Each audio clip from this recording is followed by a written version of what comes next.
योजना चल रही है, किसान उससे सब बहुत खुश है, पूरा संतुष्ट है।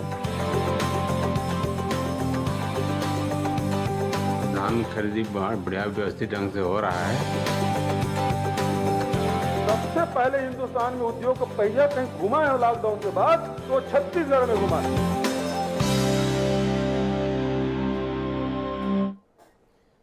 छत्तीसगढ़ की अर्थव्यवस्था कृषि आधारित है, यानी खेती किसानी को जितना मजबूत किया जाएगा, राज्य की आर्थिक उन्नति उतनी ही ज्यादा होगी। इसी सोच को साकार करने के मकसद से छत्तीसगढ़ की भूपेश बघेल सरकार ने राज्य के किसानों को आर्थिक रूप से संपन्न बनाने पर जोर दिया है और 21 मई 2020 को भूपेश बघेल सरकार ने राजीव गांधी किसान न्याय योजना की शुरुआत की। ये देश की पहली ऐसी योजना है जिसमें सरकार ने सीधे किसानों की जेब में पैसा डालने का काम किया है। इस योजना का असर रहा कि कोरोना की दो लहरों के दौरान लगे लॉकडाउन का प्रदेश की अर्थव्यवस्था पर नकारात्मक असर नहीं पड़ा।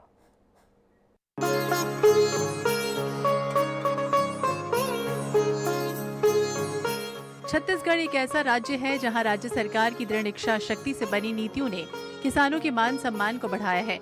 मुख्यमंत्री भूपेश बघेल के नेतृत्व वाली छत्तीसगढ़ सरकार की किसान हितैषी नीतियों और उनके हक में लिए गए फैसलों से राज्य में खेती अब घाटे का सौदा नहीं रही है। सालों से कर्ज में डूबे किसानों को सरकार ने कर्ज माफ कर उबार लिया है। किसानों की फसलों को उचित दाम मिलने से उन्हें एक नया संबल मिला। सरकार ने दूरदर्शी सोच और दृढ़ इच्छा शक्ति से किसानों के विश्वास को जीता और उन्हें सम्मानजनक जीवन जीने का अवसर सुलभ किया है। परंपरागत खेती के साथ आधुनिकता का समावेश होने और सरकारी समर्थन मिलने से किसानों की आय में वृद्धि हुई। यही वजह है कि छत्तीसगढ़ में खेती से दूर हो चुके लोग भी अब गाँव का रुख कर खेती को अपना रहे हैं। छत्तीसगढ़ की संवेदनशील भूपेश बघेल सरकार शुरुआत से ही ऐसी योजनाएं ला रही है जो किसानों से जुड़ी हुई है। इन योजनाओं से किसानों को उनकी मेहनत का पूरा मूल्य तो मिल ही रहा है, साथ ही उनकी आर्थिक चिंताएं भी कम हो रही हैं। इसके अलावा उनके जीवन स्तर में भी बदलाव आ रहा है। छत्तीसगढ़ सरकार ने राज्य में फसल उत्पादकता को प्रोत्साहन देने के उद्देश्य से 21 मई 2020 को पूर्व प्रधानमंत्री भारत रत्न स्वर्गीय राजीव गांधी की पुण्यतिथि के अवसर पर राजीव गांधी किसान न्याय योजना की शुरुआत की। आदरणीय राहुल जी हमेशा यह कहते हैं, भारत में अमीरी और गरीबी के बीच निरंतर बढ़ती जा रही आर्थिक असमानता चिंतनीय है। आदरणीय राहुल के न्याय की बृहद अवधारणा के क्रियान्वयन की दिशा में राहुल जी के ही मार्गदर्शन में यह प्रथम कदम राजीव गांधी किसान न्याय योजना माननीय सोनिया जी एवं श्री राहुल जी के मार्गदर्शन में छत्तीसगढ़ देश के प्रथम राज्यों में से एक है जो स्वामीनाथन कमेटी की रिपोर्ट के पालन करने में दृढ़ संकल्पित है। योजना के आगाज के साथ ही छत्तीसगढ़ के करीब 22 लाख किसानों को राजीव गांधी न्याय योजना की पहली किश्त के रूप में 1500 करोड़ रुपए का भुगतान किया गया। इनमें 21,52,985 धान और 26,335 गन्ना उत्पादक किसान शामिल रहे हैं। कृषि एक ऐसा व्यवसाय है जिसमें आय की गारंटी नहीं हो सकती, क्योंकि कभी अच्छे दाम मिलते हैं तो कभी अच्छे दाम नहीं मिलते।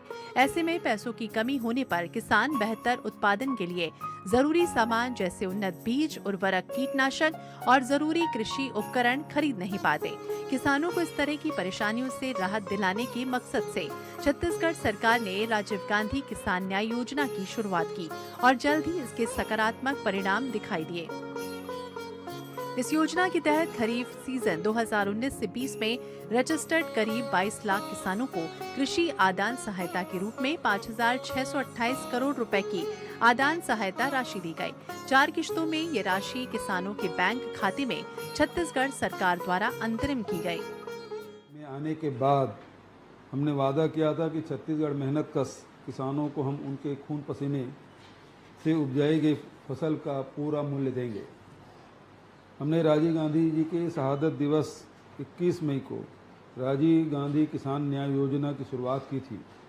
तब हमने 4 किस्तों में किसानों को कृषि आदान सहायता के रूप में 10,000 रुपया प्रति एकड़ की राशि देने का क्रम शुरू किया था। 21 मई को प्रथम किस्त के रूप में 1,500 करोड़ रुपया, 20 अगस्त को द्वितीय किस्त के रूप में 1500 करोड़ रुपया और 1 नवंबर को तृतीय किस्त के रूप में 1500 करोड़ रुपया और आज 21 मार्च को चौथी और अंतिम किस्त के रूप में 1104.27 करोड़ राशि किसानों के खाते में ट्रांसफर किए हैं। राजीव गांधी किसान न्याय योजना किसानों को खेती किसानी के लिए प्रोत्साहित करने की देश में अपने तरह की एक बड़ी योजना है, जिसमें किसानों के जेब में पैसा डालने का काम छत्तीसगढ़ की सरकार कर रही है। इस योजना का उद्देश्य फसल उत्पादन और उत्पादकता में वृद्धि के लिए किसानों को अधिक निवेश के लिए प्रोत्साहित करना है। किसानों द्वारा बोए गए रकबे के आधार पर राशि उनके बैंक खाते में हस्तांतरित की जा रही है। यही वजह है कि छत्तीसगढ़ में भूपेश सरकार आने के बाद 2 सालों में विभिन्न योजनाओं से किसानों और ग्रामीणों की न केवल आय बढ़ी है, बल्कि इससे राज्य की अर्थव्यवस्था भी बेहतर हुई है। यही वजह है कि कोरोना काल में देश में जहां अर्थव्यवस्था चरमराई हुई थी, वहीं छत्तीसगढ़ के बाजारों में पैसा बरस रहा था। Bureau report, INH 24/7।